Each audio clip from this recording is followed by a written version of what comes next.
복의 근원이신 하나님, 이런 제목으로 같이 은혜 나누겠습니다. 오늘은 추수감사주일입니다. 추수감사주일은 수고한 사람을 칭찬하고 격려하는 날이 아닙니다. 아유, 수고 많았어, 고생했어, 이게 추수감사주일이 아닙니다. 추수감사주일은 하나님께 감사하는 날입니다. 그런데 아무나 하나님께 감사할 수 있느냐? 아닙니다. 누가 하나님께 감사할 수 있느냐?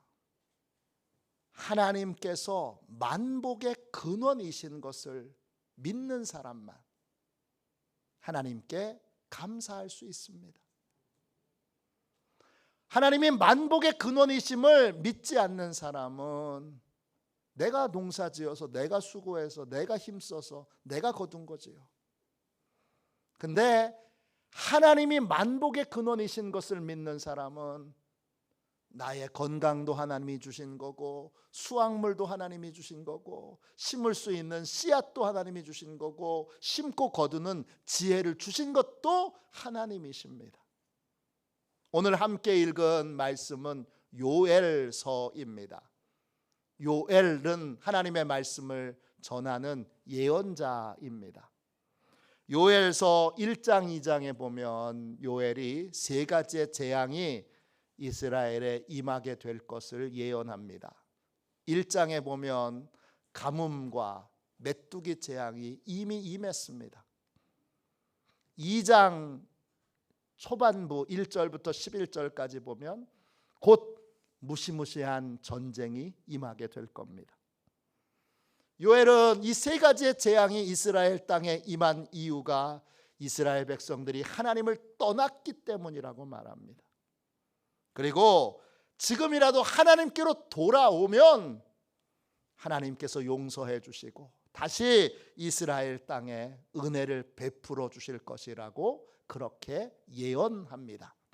요엘서 2장 12절부터 14절까지 말씀입니다. 여호와의 말씀에 너희는 이제라도 금식하고 울며 애통하며 마음을 다하여 내게로 돌아오라 하셨나니 너희는 옷을 찢지 말고 마음을 찢고 너희 하나님 여호와께로 돌아올지어다. 그는 은혜로우시며 자비로우시며 노하기를 더디하시며 인애가 크시사 뜻을 돌이켜 재앙을 내리지 아니하시나니 주께서 혹시 마음과 뜻을 돌이키시고 그 뒤에 복을 내리사 너희 하나님 여호와께 소제와 전제를 드리게 하지 아니하실는지 누가 알겠느냐. 요엘 선지자는 하나님께로 돌아와라 이렇게 선포합니다. 지은 모든 죄를 회개하고 하나님께로 돌아오면 하나님이 재앙을 내리지 않으시고 복을 주실 것이다 이렇게 선언합니다. 근데 하나님께로 돌아온다는 건 어떤 겁니까? 구체적으로 하나님께로 돌아온다는 건 뭐예요? 요약하면 한마디로 하나님을 만복의 근원으로 믿는 믿음을 회복하는 걸 말합니다. 하나님이 만복의 근원이심을 믿고 하나님의 말씀을 따르는 순종의 삶을 사는 것이 바로 하나님께로 돌아오는 것입니다. 예레미야 선지자도 요엘 선지자와 같은 말씀을 전했습니다. 선지자 예레미야는 이스라엘 백성들이 회개해야 될 두 가지의 죄를 알려줍니다. 예레미야 2장 13절입니다. 내 백성이 두 가지 악을 행하였나니 곧 그들이 생수의 근원되는 나를 버린 것과 스스로 웅덩이를 판 것인데 그것은 그 물을 가두지 못할 터진 웅덩이들이니라 그랬습니다. 이스라엘 백성들이 회개해야 될 죄가 두 가지가 있습니다.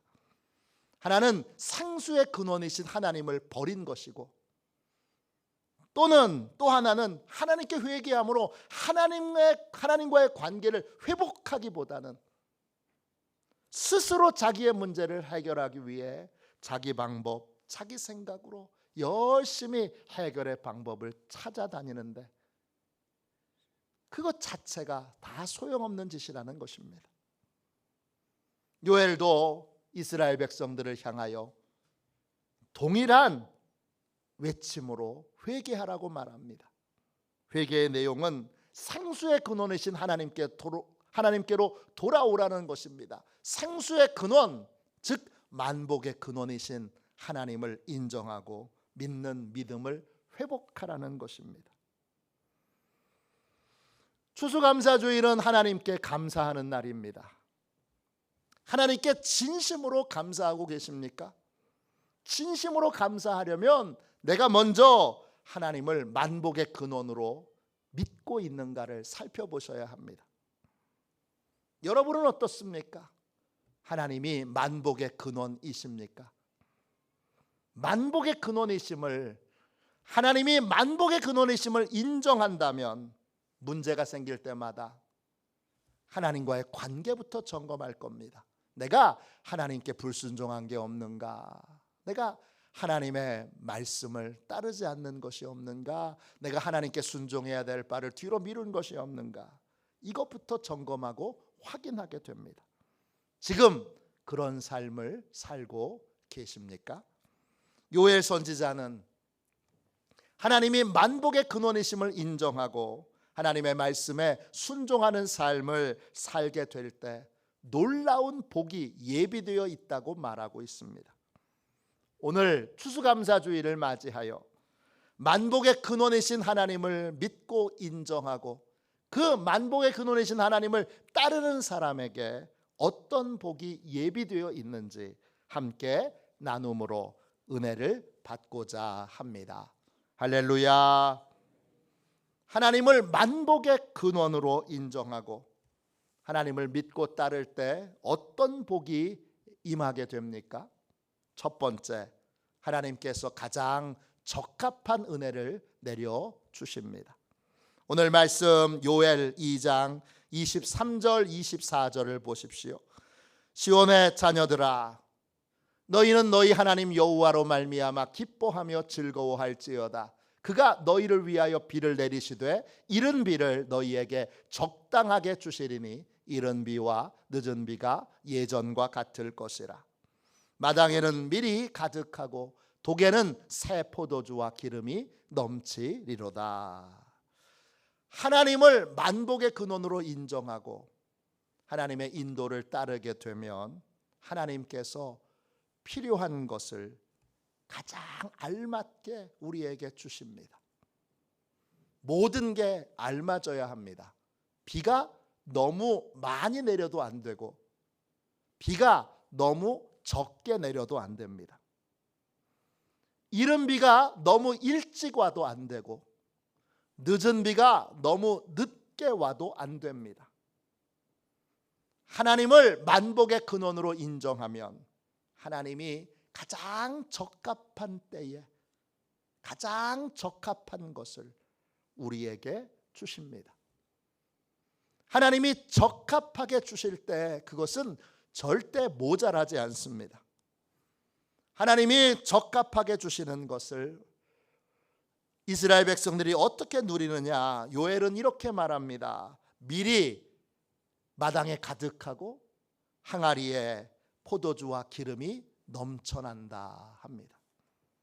하나님은 알맞게 주시는데 그것으로 우리는 풍족하고 넉넉하여 선교와 구제를 위해 사용하기에 충분합니다.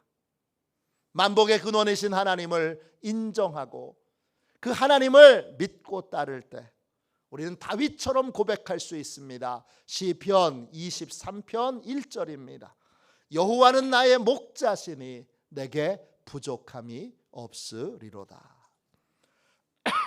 만복의 근원이신 하나님을 믿고 따르는 인생에게는 모든 것에서 부족함이 없습니다. 선교와 구제에 쓰기에 또 내 모든 필요를 채우기에 모자람이 없습니다. 나보다 내 형편을 더 잘 아시는 하나님께서 가장 알맞게 모든 것을 충분하게 공급해 주시기 때문입니다. 이런 은혜를 누리는 저와 여러분이 되시기를 주님의 이름으로 축원합니다. 현대적인 추수감사주일은 미국에서 시작됐습니다. 종교개혁의 바람이 심하게 불던 유럽에서, 특별히 영국에서 종교개혁이 온전하게 이루어지지 않았다고 생각하는 사람들이 있었습니다. 그들은 영국에서 종교개혁이 온전히 이루어지도록 그렇게 기도하며 예배하며 믿음으로 살고 있는데 영국 국왕이 그들을 핍박합니다. 그들은 퓨리탄, 청교도라고 불려지는 사람들이었습니다. 결국 그들은 신앙의 자유를 찾아서 또 종교개혁을 완성하기 위하여 미국으로 건너오게 됩니다. 1620년 청교도 146명이 180톤의 작은 배를 타고 미국으로 건너옵니다.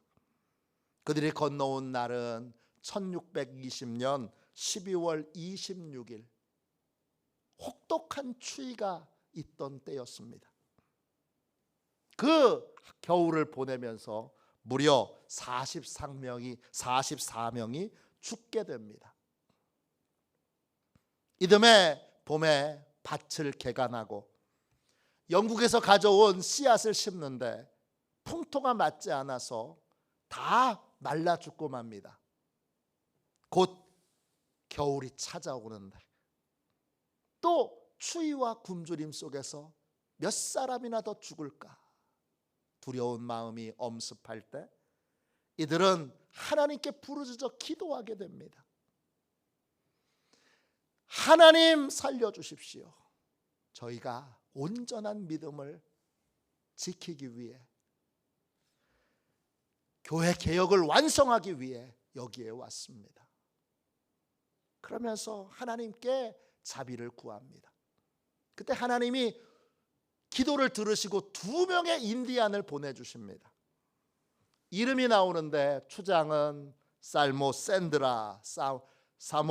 셀드라라고 하는 분이고, 또 한 분은 수구안도라고도 불리고 미국 사람들은 스칸도 이렇게 부르더라고요.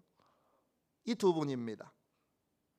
하나님이 이 2 사람을 보내주신 이유는 농사짓는 법을 가르치라고 보내주셨는데, 잘 생각해 보십시오. 여기에 치명적인 문제가 있습니다. 뭐죠? 청교도들은 인디안 말을 모릅니다. 어떻게 인디안들에게 농사짓는 법을 배우겠습니까? 그런데 놀랍게도 하나님이 보내주신 인디안은 영어를 할 수 있는 인디안이었습니다. 더 놀라운 건 스칸도는 예수를 믿는 인디안이었습니다. 아니, 어떻게 이런 일이 가능하죠? 청교도들이 신대륙을 발견하고 신대륙에 도착하기 전에 12년 전인 1608년에 헌트 함장이라는 노예 상인이 그 땅에 먼저 도착했습니다. 그들은 닥치는 대로 흑인들을 잡아서 노예로 팔아넘겼는데, 그때 잡힌 노예 중에 하나가 스칸도였습니다. 그는 스페인의 신부님에게 팔려가서 교회에서 봉사를 하게 됩니다. 그는 그 신부님의 전도로 예수님을 믿게 되고 성당에서 늘 3가지 제목으로 기도합니다. 고향으로 돌아가게 해주십시오. 둘째, 고향으로 돌아가면 저를 붙잡아 노예로 팔아넘겼던 백인들을 원망하지 않고 그들과 협력하여 고향 땅을 스페인처럼 살기 좋은 땅으로 바꾸기를 원합니다. 세 번째, 제 평생에 하나님께 늘 감사하는 삶을 살게 해주세요. 매일 3가지 제목으로 그는 하루도 빼놓지 않고 기도합니다. 스페인 사제의 도움으로 영국으로 건너가서 존 슬래니라고 하는 사람의 집에서 일을 하다가 스관도는 드디어 미국으로 가는 배편에 오르게 됩니다. 그리고 고향으로 10년 만에 돌아오게 됩니다. 근데 고향은 전염병과 가뭄으로 마을 자체가 폐허가 되어 있었고 가족과 친척은 다 전염병으로 죽은 상태였습니다. 그럼에도 불구하고 스관도는 하나님께 기도한 대로 원망하지 않고 소수의 남은 자들을 이끌고 마을을 다시 재건하기 위하여 밭을 개간하는 일들을 시작합니다. 스관도가 도착하고 나서 그 다음 해에 청교도들이 도착하게 된 것입니다. 스관도는 처음에는 추장과 함께 찾아가고 나중에는 마을 사람들을 다 데리고 가서 유창한 영어로 농사 짓는 법을 가르쳐 줍니다. 옥수수 심는 법, 감자 심는 법, 호박 심는 법을 가르쳐 주고 그것이 풍성하게 열매를 맺어 청교도들과 예수 믿는 인디안들이 함께 모여 감사의 축제를 벌였던 것이 바로 현대적인 추수감사주일의 시작입니다. 하나님은 만복의 근원이십니다. 하나님을 만복의 근원임을 하나님께서 만복의 근원임을 믿고 하나님의 인도를 따르는 사람에게 하나님은 이 청교도들이 경험한 것처럼 알맞은 은혜를 주십니다. 영어를 할 줄 아는 인디안을 준비해 놓으실지 누가 알았습니까?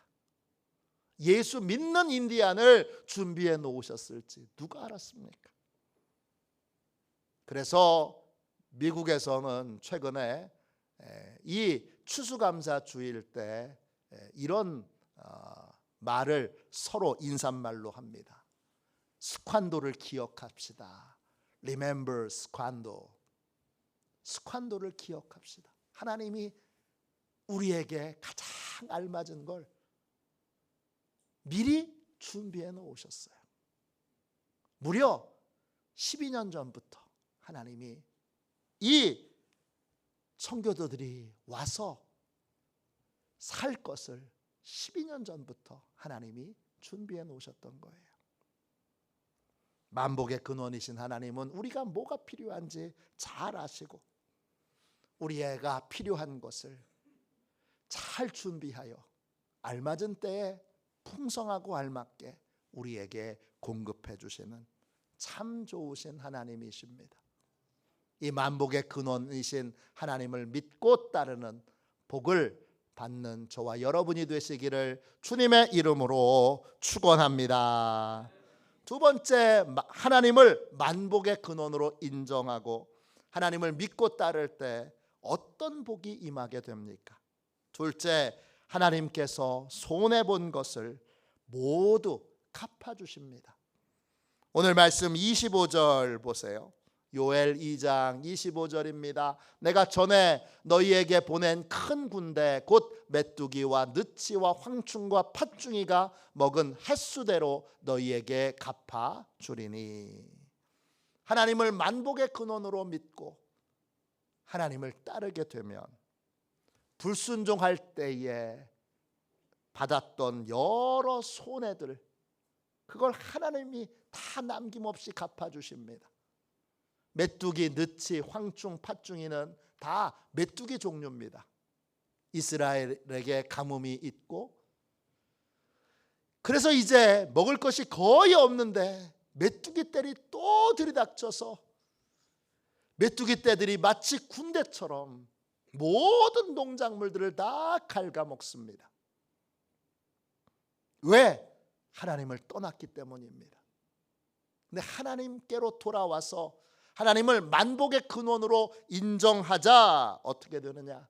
그때 입었던 모든 손해를 하나님이 다 남김없이 갚아주십니다. 갚아주신다 히브리어로 살람입니다. 남김없이 완벽하게 보상이 끝나는 겁니다. 완벽하게 보상이 끝나는 게 바로 갚아주신다는 말입니다. 하나님을 만복의 근원으로 인정하고 하나님의 인도를 따르면 하나님이 어떤 상황에도 손해보게 하지 않으십니다. 손해봤던 것이 있더라도 반드시 정확하게 넘치도록 풍성하게 갚아주십니다. 할렐루야. 어느 교회에 신실한 믿음의 사람이 있습니다. 가난했던 시절 이분은 작은 공장의 말단 직원으로 들어가게 됩니다. 이분이 예수 믿게 된 건 아내 덕분입니다. 아내를 통해 예수님을 믿게 됐고 은혜를 체험했고 또 아내를 통해 이웃 사랑하는 법을 배웠습니다. 이분은 직장에 들어가서 아내한테 배운 대로 어려운 환경 중에도 하나님을 믿는 믿음으로 정직하게 일했습니다. 또 이웃을 사랑하는 마음으로 다른 직원들을 섬겼습니다. 그러던 어느 날 이 공장에서 도난 사고가 일어났습니다. 공장에 있는 사람들 대부분은 새로 취직한 이분을 범인으로 의심하고 있었습니다. 취직한 지 얼마 안 됐고 청소를 도맡아 하니까 당연히 의심을 받게 되었습니다. 의심만 받는 것이 아니라 부장에게 불려가서 마치 도둑인 것처럼 취급을 받았습니다. 너무나 자존심이 상했습니다. 너무나 억울했습니다. 당장 이 공장을 그만두려고 하는데 점심때 아내가 싸준 도시락에서 쪽지가 하나 나왔습니다. 그 쪽지에는 아내가 써준 편지가 적혀 있었습니다. 내용은 이렇습니다. 나는 당신이 다른 사람을 의심하기보다 차라리 의심받는 사람이 된 것이 감사합니다. 당신의 억울함은 하나님이 벗겨주실 겁니다. 나는 당신을 의심하는 사람들을 비판하기보다 축복하는 사람이 되기를 기도합니다.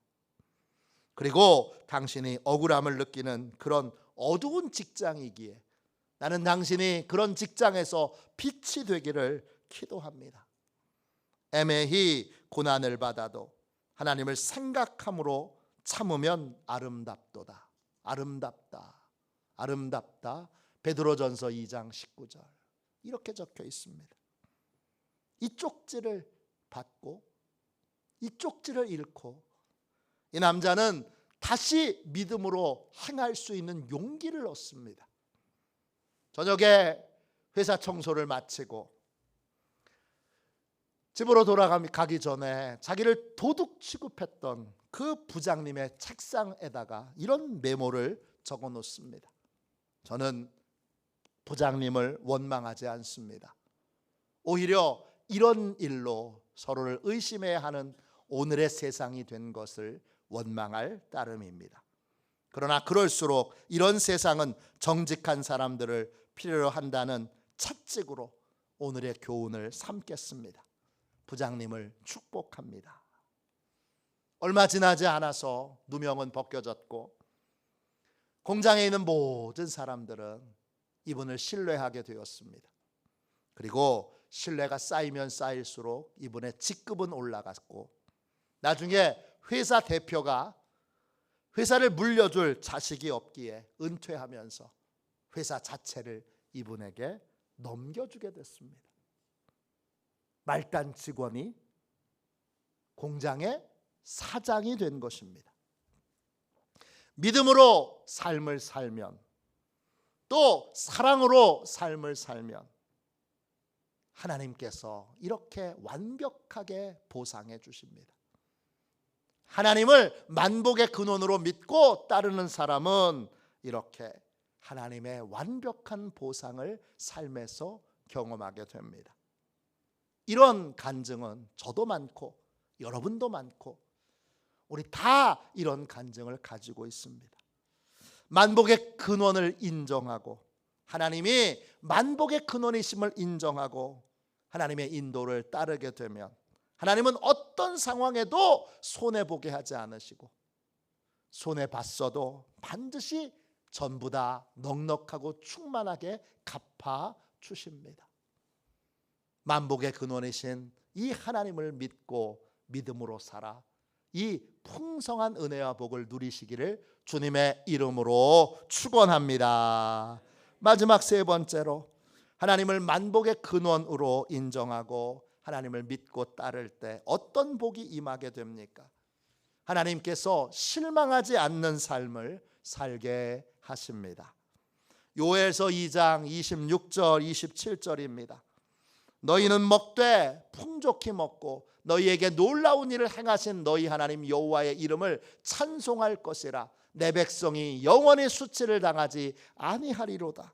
그런즉 내가 이스라엘 가운데 있어 너희 하나님 여호와가 되고 다른 이가 없는 줄을 너희가 알 것이라. 내 백성이 영원히 수치를 당하지 아니하리로다.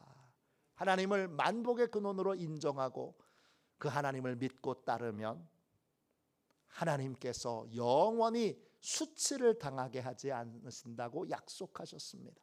내 백성이 영원히 수치를 당하지 아니하리로다. 이걸 2번이나 반복하셨습니다. 수치를 당한다, 히브리어로 보쉬입니다. 뜻은 부끄러운 일을 당한다, 당황스러운 일을 겪다, 실망하다, 이런 뜻입니다. 하나님을 만복의 근원으로 믿고 하나님의 인도를 따르면 어떤 상황에도 실망하지 않게 됩니다. 일을 했다면 하나님이 반드시 결과를 얻게 하시고, 봉사를 했다면 하나님이 반드시 열매를 맺게 하십니다. 이것이 만복의 근원이신 하나님을 믿고 따르는 사람이 받게 되는 복입니다. 할렐루야.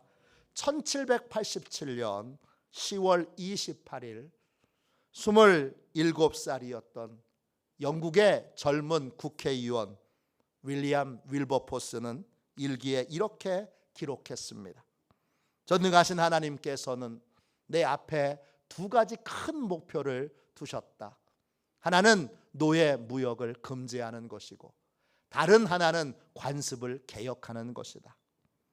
유복한 가정에서 자라서 20대 초반에 이미 국회의원이 된 윌버포스는 친구 밀러를 통해서 전도를 받고 예수님을 믿고 거듭남을 경험하고, 그리고 회심한 다음에 나 같은 죄인 살리신 이 찬양을 작사한 존 뉴턴 목사님과 교제하며 많은 영적인 영향력을 받습니다. 그는 참된 그리스도인으로 하나님 앞에 서기로 결단하고 하나님이 2가지의 소명을 주셨다고 믿었습니다. 하나는 노예 무역을 폐지하는 거고, 또 하나는 영국 사회에 흐르는 관습을 개혁하는 것입니다. 당시 영국의 국가 전체 수입의 3분의 1이 노예 무역을 통해서 거둬들여졌습니다.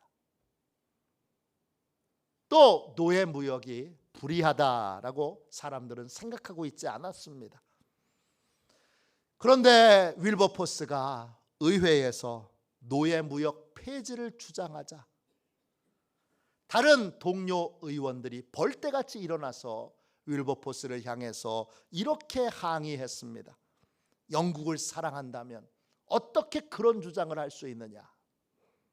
이 말에 윌버포스는 이렇게 대답했습니다. 어떻게 하나님의 뜻에 어긋난 일을 하면서 국가를 위한다고 할 수 있는가?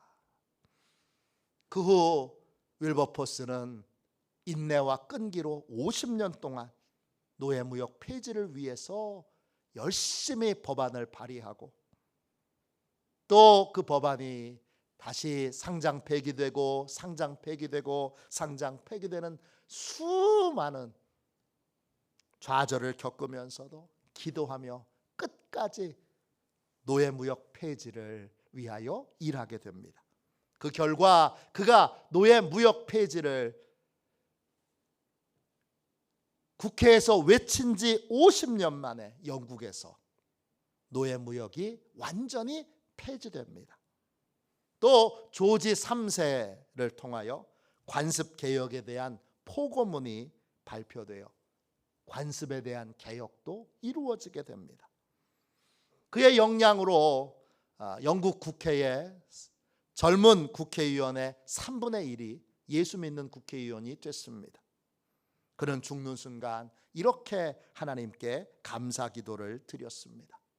하나님, 나에게 영국이 노예 무역을 통해 얻는 2천만 파운드의 돈을 포기하는 날을 보고 죽게 하시니 감사합니다. 하나님을 만복의 근원으로 인정하고 하나님의 인도를 따르면 하나님께서 반드시 일한 것에 대하여 성과를 얻게 하십니다. 섬기고 수고한 것에 대하여 열매를 맺게 하십니다. 하나님을 만복의 근원으로 인정하고 하나님을 따르십시오. 그러면 어떤 상황에도 결코 실망하거나 수치를 당하지 않을 것입니다. 할렐루야. 추수감사 주일입니다. 추수감사 주일은 하나님께 감사하는 날입니다. 하나님께 감사하는 삶을 살려면 하나님이 만복의 근원이신 것을 인정하고 하나님의 인도를 따르는 삶을 살아야 합니다. 이런 삶을 살 때 하나님이 풍성한 복과 은혜를 예비해 놓으셨습니다. 만복의 근원이심을 인정하고 하나님의 인도를 따를 때 하나님은 가장 알맞은 은혜를 우리에게 주십니다. 그 알맞은 것이 풍족하고 풍성하여 구제하고 선교해도 조금 더 부족함이 없도록 하나님이 그렇게 풍성하고 풍족한 삶을 살게 하십니다. 또 하나님을 만복의 근원으로 인정하고 따를 때 모든 일에 손해보지 않게 하십니다. 또 하나님을 만복의 근원으로 믿고 따를 때 하나님께서 어떤 상황에도 실망하지 않고 반드시 일한 것과 봉사한 것의 열매와 성과를 보게 하십니다. 추수감사주일을 맞이하여 진심으로 하나님께 감사하며 우리 자신에게 이렇게 질문해 봅시다. 나는 정말 하나님을 만복의 근원으로 믿고 인정하는가? 나는 만복의 근원이신 하나님을 믿고 순종하며 따르고 있는가? 이 질문 앞에 예라고 힘차게 대답하며 하나님의 인도를 따라 하나님이 예비해 놓으신 모든 복과 은혜를 풍성하게 누리고 더욱더 감사하고 더욱더 풍성한 찬양과 감사의 삶을 사는 저와 여러분이 되시기를 주님의 이름으로 축원합니다. 이 시간